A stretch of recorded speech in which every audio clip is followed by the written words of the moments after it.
नमस्कार दोस्तों। आज के एपिसोड में हम लोग आप लोगों के सामने कुछ दोस्तों के साथ घटी हुई एक ऐसी डरावनी घटना की कहानी लेकर आए हैं जो किसी नॉर्मल जगह नहीं बल्कि एक फार्म हाउस में इनके साथ घटी थी। और कुछ इस कदर से घटी थी कि इनकी पूरी ज़िंदगी काँप गई थी। आइए जिया की ज़ुबानी वही कहानी को डिटेल में समझते हैं। ये जो घटना घटी थी ना, मुंबई के रहने वाले लड़के लड़कियों के साथ घटी थी जो कि मुंबई में ही रह के अपनी पढ़ाई लिखाई कर रहे थे। सबसे पहले हमें इनका नाम जानना चाहिए। संध्या, सूरज, ये जो है ये भाई बहन है। ये लोग एक ही फैमिली से बिलोंग करते हैं, लेकिन ये लोग ट्विंस होने की वजह से शुरू से एक ही क्लास में भी थे। और उनका एक दोस्त विपिन, ये तीनों की दोस्ती ऐसी दोस्ती थी ना, ऐसी दोस्ती थी, ऐसा लगता था कि पता नहीं कितने जन्मों से दोस्ती हो। और जो विपिन है, इनके मतलब पड़ोस के ही बिल्डिंग में एक रहा करता था। और ये लोगों की दोस्ती अपने बिल्डिंग के आसपास रहने की वजह से विपिन से ज़्यादा हो गई थी। वो बचपन से साथ में खेले थे। तो ये लोग कॉलेज वॉलेज जाते थे, अपने मस्त टाइम पास भी करते थे। इन तीनों को किसी और की ज़रूरत पड़ती नहीं थी, क्योंकि इन तीनों की दोस्ती काफ़ी थी इंजॉय करने के लिए, पढ़ाई लिखाई करने के लिए। और ये तीनों पढ़ाई लिखाई में भी अच्छे खासे स्कॉलर थे। मतलब बराबरी से एक दूसरे को टक्कर देते थे। थोड़ा बहुत ही मार्क्स इधर उधर होगा, उसमें भी विपिन और सूरज का। बाकी जो संध्या है वो तो बहुत अच्छे मार्क्स लेके आती थी और बहुत स्कॉलर थी। तो घर वाले लोग भी इनके ऊपर बहुत प्राउड फील करते थे कि हमारे बच्चे इतने स्कॉलर हैं, इतने अच्छे से पढ़ाई लिखाई करते हैं, इतने अच्छे मार्क्स आते हैं। और ख़ास करके संध्या, उसकी तारीफ तो पूरे ख़ानदान वाले लोग करते थे। धीरे धीरे करते करते इनकी लाइफ सही सही अच्छी से चल रही थी। एक टाइम ऐसा आता है कि इन लोगों को ना कहीं घूमने जाने का मन करता है। इनका लास्ट ईयर लगभग चल रहा था और ये लोग सोचते हैं कि लास्ट ईयर हमारे कॉलेज का चल रहा है, इसके बाद विपिन भी अपना कोई जॉब वॉब ज्वाइन कर लेगा, पता नहीं मुंबई में रहेगा कि कहाँ चला जाएगा। और संध्या सूरज बोलते हैं कि हम लोग भी पता नहीं कहाँ कहाँ चले जाएंगे, भाई बहन है तो क्या हुआ, कहीं ना कहीं हम जा भी तो सकते हैं ना, कहीं किसी का जॉब लगा, कहीं किसी का जॉब लग गया। तो उससे पहले अपन कहीं घूमने जाते हैं, इंजॉय करने, अपनी लाइफ को फुल ऑन इंजॉय करके छोड़ते हैं कि आगे चल के मलाल नहीं रहेगा कि हमने कम उम्र में कुछ अच्छा इंजॉय नहीं किया। क्योंकि ऐसा होता है, बड़े शहर में रहने वाले बच्चे जो होते हैं एक लिमिट तक इंजॉय करते हैं। क्या इंजॉय करेंगे? अपने शहर में घूम लेना, वहीं पर खा पी लेना, घर वालों के साथ घूमना, दोस्तों के साथ घूमना, लेकिन बाहर कहीं जाना, ज़्यादा एक्सपेरिमेंट करना। जैसे गाँव के बच्चे क्या है, गाँव खेतों में एक्सपेरिमेंट कर सकते हैं, बगीचे में जा सकते हैं, कोई भी घर में जाके खेलना कर सकते हैं। लेकिन शहर के बच्चे एक लिमिटेड जगह पे ही घूम सकते हैं। उनकी लाइफ, मतलब समझ रहे हो ना, अलग लाइफ रहती है उनकी। तो इन लोगों का मन था कि हम लोग कोई गांव वाली जगह घूमने जाएं। विपिन खास करके बोलता है संध्या से कि अपन ना कोई गांव घूमने चलते हैं। मेरा तो कोई गांव है नहीं, मेरा तो पूरा घर खानदान सब कुछ यहीं पर मुंबई में ही है शुरू से ही। तो मेरा तो कोई गांव ऐसा है नहीं कि मैं बोलूँ कि तुम लोग मेरे गांव चलो। लेकिन तुम लोग को तो गांव है ना, गुजरात के अंदर छोटा सा गांव है।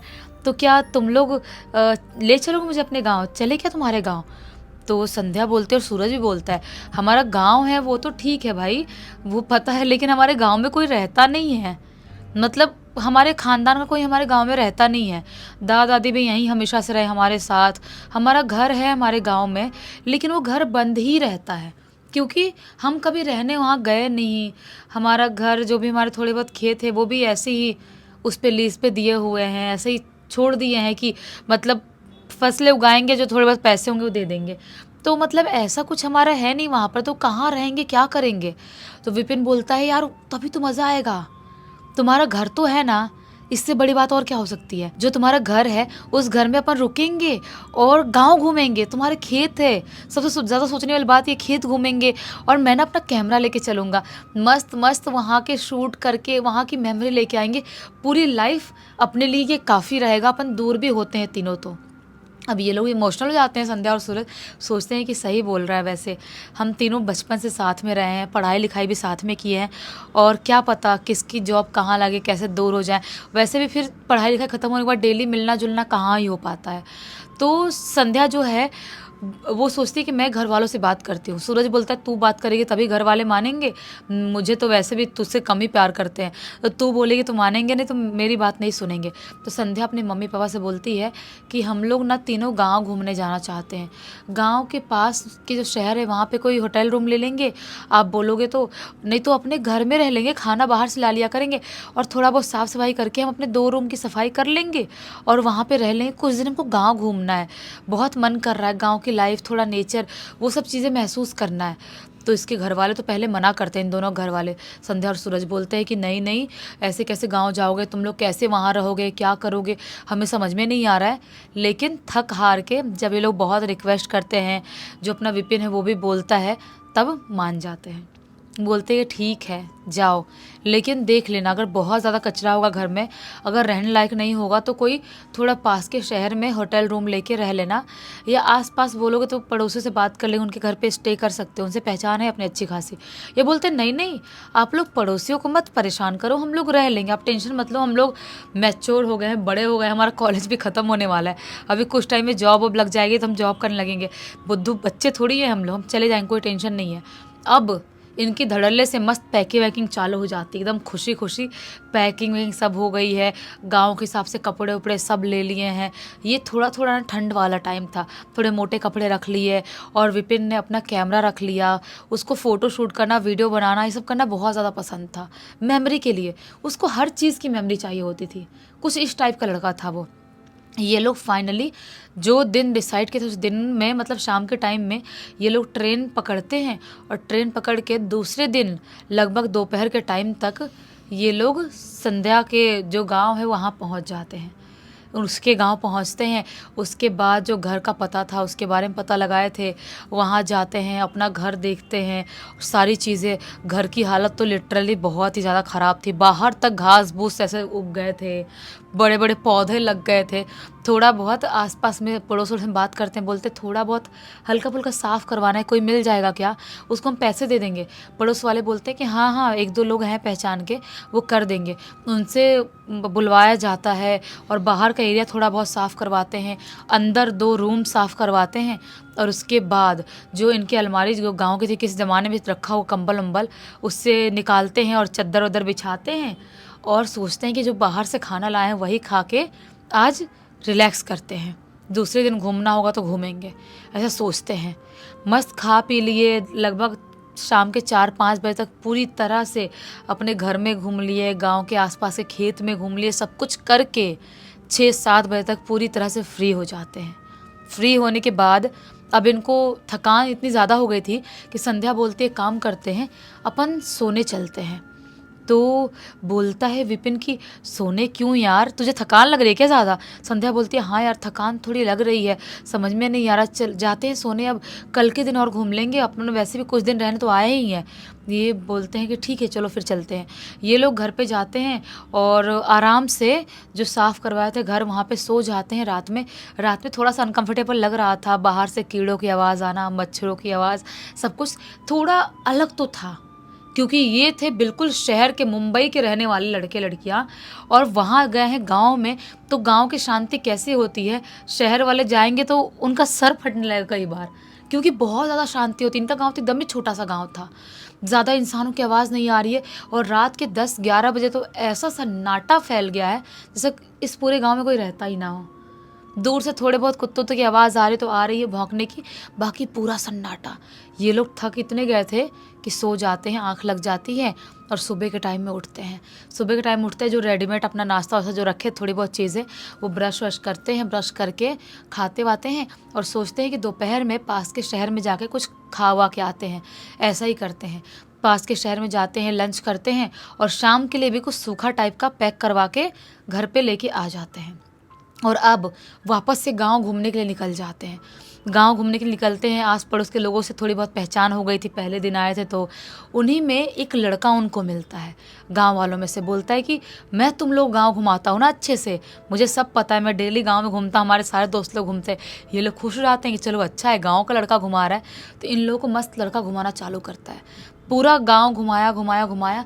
ये लोग गांव के एंड वाले हिस्से में पहुंचते हैं, वहाँ पे एक बड़ी सी हवेली टाइप, एक अलग सा फार्म हाउस टाइप का घर दिखाई देता है। तो संध्या बोलती है ये क्या है, मतलब ये किसका घर है और इस तरह से छोड़ दिए हैं, जंगल झाड़ भी यहाँ पे उग गए हैं, किसका घर है ये। तो वो गांव का लड़का बोलता है कि ये एक टाइम पे इस गांव के जो ज़मींदार थे उनका फार्म हाउस हुआ करता था, लेकिन उनके घर पे बोलो कुछ कांड हो गया या कुछ तो ऐसा हुआ।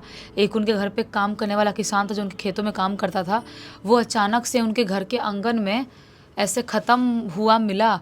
उसके बाद से उनके घर पे भी सबकी तबीयत ख़राब रहने लगी और ये लोग जो ज़मींदार लोग थे घर छोड़ के चले गए। तब से ये ऐसे अबेंडेंट पड़ा हुआ है, यहाँ पे कोई नहीं जाता है। ये लोग बोलते हैं क्यों कोई नहीं जाता, उनके रिश्तेदार तो होंगे ना। तो गांव का लड़का बोलता है कि लोगों का मानना ये है कि जब से वो आदमी मरा था, जो फार्मर था वो मरा था, तब से उसकी आत्मा यहाँ पर बहुत बुरी तरह से भटकती है। रात के टाइम में भी अगर यहाँ से कोई गुज़रता है तो उसे खड़खड़ाने की, फावड़ा से जो कुदाल होता है उससे खोदने की, अजीब सी आवाज़ में मत खोदो, मुझे मत गाड़ो, ऐसा कुछ अजीब सी आवाज़ सुनाई देती है, जैसा कोई दर्द में बिलख रहा है, कुछ बोल रहा है, ऐसी आवाज़ सुनाई देती है। काफ़ी सारे लोगों ने सुना है। इनके ये चीज़ सुन के कान खड़े हो जाते हैं, बोलते हैं अच्छा मतलब ये गांव में भूत वूत भी है क्या। तो वो बोलता है विपिन कि यार भूत वूत कुछ नहीं होते हैं। सूरज बोलता है नहीं यार, मैंने सुना हूँ, मेरे दादा दादी बताते हैं, वो तो गांव के ही है ना, कि भूत वूत होते हैं गांव में। विपिन बोलता है कुछ भूत नहीं होते यार, ये सब ऐसे मजाक कर रहा है, गांव के लोग तो मान लेते हैं, हम तो शहर वाले, हम क्यों माने भूत बात होते हैं, ऐसा बोलता है। और ये लोग वहाँ से हंसते हंसते लौट आते हैं। लौट के तो आ गए, घर पे आ गए, शाम का खाना वाना भी खाए और अब लगभग रात के 10:30-11 बजे का टाइम हो गया है। तभी अचानक से विपिन बोलता है कि यार जब से वो गांव के लड़के ने वो फार्म हाउस दिखाया है ना, तब से मेरा मन कर रहा है कि वहाँ पर अपन जाएं और वहाँ पे शूट करें और थोड़ा देखें कि क्या सचमुच में भूत ऊत जैसी चीज़ें होती है। सूरज बोलता है पागल हो गया क्या भाई तू, कैसी बात कर रहा है यार, अपन एक तो छोटे से गांव में आए, यहाँ पे ऐसे एक्सपेरिमेंट नहीं कर सकते, कुछ सचमुच में भूत ऊत रहा तो प्रॉब्लम हो जाएगी। विपिन बोलता है मैं बोल रहा हूँ ना यार, भूत ऊत कुछ नहीं होते हैं, बस मुझे थोड़ा सा फील करना है, इंजॉय करना है और अपन वहाँ पे जाके अपना रिकॉर्ड कर लेते, सचमुच में कुछ भूत है या जैसा ही फार्म हाउस है वहाँ जाते तो कितना मज़ा आता ना। संध्या भी मना करती है, सूरज भी मना करता है, लेकिन विपिन नहीं सुन रहा था, बोल रहा था तुम लोग नहीं जाओगे तो मैं अकेले चला जाऊँगा, मुझे शूट तो करना है और रात का ही सीन लेना है। अब ये लोग क्या कर सकते हैं, इनके गाँव में आया है, मनाने की कोशिश ही कर सकते हैं। ये लोग मना रहे हैं लेकिन विपिन नहीं मानता है। तो ये लोग अपना अपना फ़ोन उठाते हैं, कैमरा उठाते हैं और लेके उस फार्म हाउस की तरफ बढ़ चलते हैं। काफ़ी टाइम तक चलने के बाद लगभग 11:30 11:15 करीब वो लोग उस फार्म हाउस के पास पहुंचते हैं। पूरा गांव आज भी सन्नाटा में फैला हुआ है, कोई भी इंसान नहीं जाग रहा है, सिर्फ और सिर्फ दूर से जानवरों की आवाज़ें सुनाई दे रही है। ये लोग कैसे तैसे करके सोचते हैं कि हम फार्म हाउस के अंदर एंटर कर जाएंगे, लेकिन जो मेन गेट लगा हुआ था ना, उसके नीचे से इतना मतलब मोटा सा खोखला हो गया था टूट के, पता नहीं कितने सालों से बंद है जिसकी वजह से खोखला हो गया था। ये लोग सोचते हैं कि यहीं से लेट के ही अंदर घुसना पड़ेगा, क्योंकि ये गेट का ताला तोड़ नहीं सकते अपन, ऐसे ही आवाज़ गई तो गांव के लोग भी उठ जाएंगे और अपन को यहीं से घुसना चाहिए। ये तीनों वही खोखले वाले हिस्से से दरवाजे के अंदर घुसते हैं और घुस के अंदर अपना फ्लैश लाइट से सब कुछ देखने की कोशिश कर रहे हैं। पूरा जंगल झाड़ वैसा ही फैला हुआ है। ये लोग करते करते आंगन वाले एरिया में पहुंच जाते हैं। आंगन वाले एरिया में पहुंचते हैं और ऐसे ही पूरा सब घर देख रहे हैं, तभी अचानक से संध्या की नज़र एक दीवार पे पड़ती है और जैसे वो दीवार पे देखती है ज़ोर से चीख देती है। ये लोग उसी तरफ देखते बोलते कि क्या हो गया यार, डरा क्यों रही है, इतने ज़ोर से मत चिल्ला यार, गांव के लोग पता चलेगा तो अपने खैर नहीं है, चिल्ला क्यों रही है। संध्या बोलती इधर आओ जल्दी इधर आओ तुम दोनों। ये दोनों भागते उसके पास जाते हैं तो क्या देखते हैं, संध्या दिखा रही ऊपर उंगली करके बोल रही है वो देखो वहाँ पे लिखा है मत खोदो मुझे मत गाड़ो।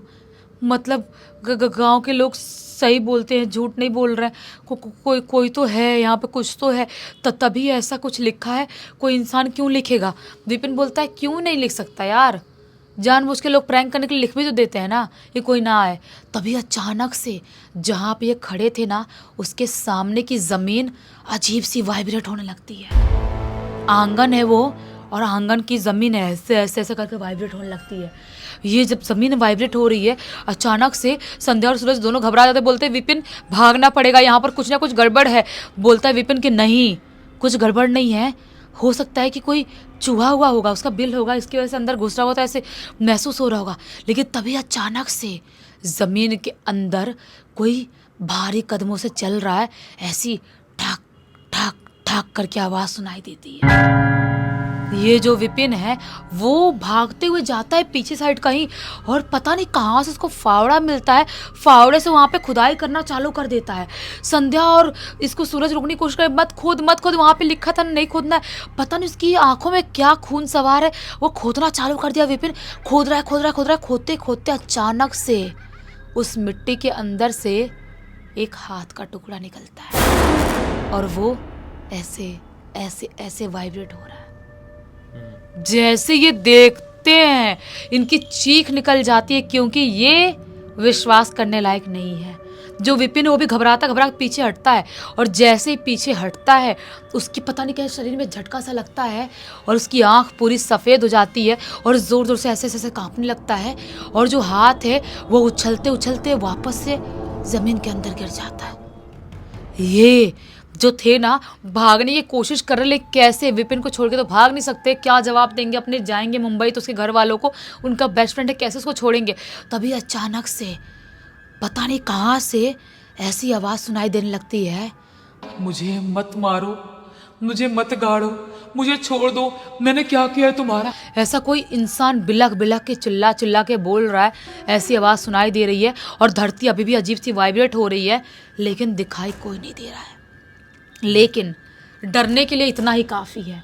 ये कैसे कैसे विपिन को पकड़ते हैं, विपिन अजीब सा वाइब्रेट हो रहा है, आँख सफ़ेद पड़ी हुई है, उसको घसीटते हुए जिस गेट से ये लोग घुसे थे ना खोखले से, वहाँ से उसको घसीट घसीट के कैसे भी बहुत मुश्किल था वहाँ से बाहर निकालते हैं, और सीधा भागते हुए ये लोग अपने घर पहुँचते हैं, और विपिन को होश में लाने की कोशिश करते, हनुमान चालीसा उसके सामने बजाते हैं, मोबाइल में इनको आता नहीं था, मोबाइल बजाते हैं, और विपिन तब जाके थोड़ा नॉर्मल होता है, बोलता है यार क्या हो गया, मेरे हाथ में इतनी मिट्टी क्यों लगी है, और तुम लोग की हालत इतनी ख़राब क्यों, क्या हो गया। ये लोग बोलते तुझे बिल्कुल कुछ भी याद नहीं है। विपिन बोलता है नहीं मुझे कुछ याद नहीं है। ये लोग बोलते हैं ऐसा ऐसा हुआ। विपिन अजीब सा कांपने लगता है और बोलता है हमें कल सुबह ही मुंबई के लिए निकल जाना चाहिए, भले हमको कैसे भी जाना पड़े, तत्काल टिकट लेना पड़े, जनरल जाना पड़े, लोकल में कैसे भी जाना पड़े, हमको जाना पड़ेगा। ये लोग सुबह होती है और जैसे सुबह का टाइम होता है फटाक से ट्रेन पकड़ते हैं और सीधा मुंबई आ जाते हैं, क्योंकि जो हुआ था ना पूरी ज़िंदगी याद रखने के लिए काफ़ी था। ये शूट करने की कोशिश तो किए थे कैमरे से, लेकिन जो एक्टिविटीज़ हुई थी उसकी वजह से कैमरा गिर गया था और कैमरा में शूट कुछ भी नहीं कर पाए थे। कुछ समझ में नहीं आ रहा क्योंकि दिमाग काम करना बंद कर दिया था उस फार्म हाउस के अंदर जैसे ही घुसे थे।